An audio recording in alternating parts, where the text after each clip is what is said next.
Catherine, the Commission is preparing the legislative proposal, ETAs for January. It's still on target? We're still on target at the moment, indeed. And the scope of this, what kind of range of perceptions do you have at this point, given that the consultation process has been going on for some time? Yeah, as you were saying, I mean, we've had a very extensive consultation process starting in 2016 in the summer, and it went on for about a year. And I think Marco has sort of neatly summarized the reactions that we had from member states at the end of it when we reported back to the Council.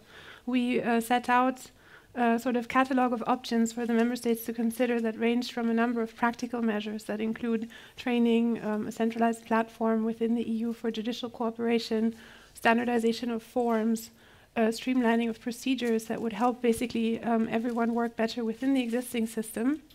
And we also said you may wish to consider a number of legislative options. And the member states came back to us and said, dear Commission, please propose something also on the legislative side, and please go ahead with all the practical measures.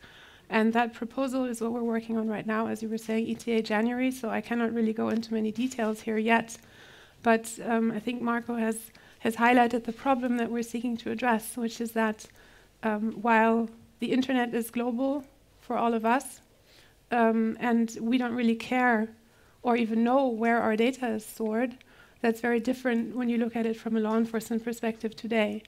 And there, the tools that we currently have are, for various reasons, no longer fit for purpose as they function today. And I think we'll get into those in more detail. Yeah. And our proposal will seek to address that. And I guess in terms of the scope, of course, in addressing that problem, Marco has already said many of the key service providers are located outside the EU, so we need to find a solution to how we deal with them. And I think that's going to be the key question.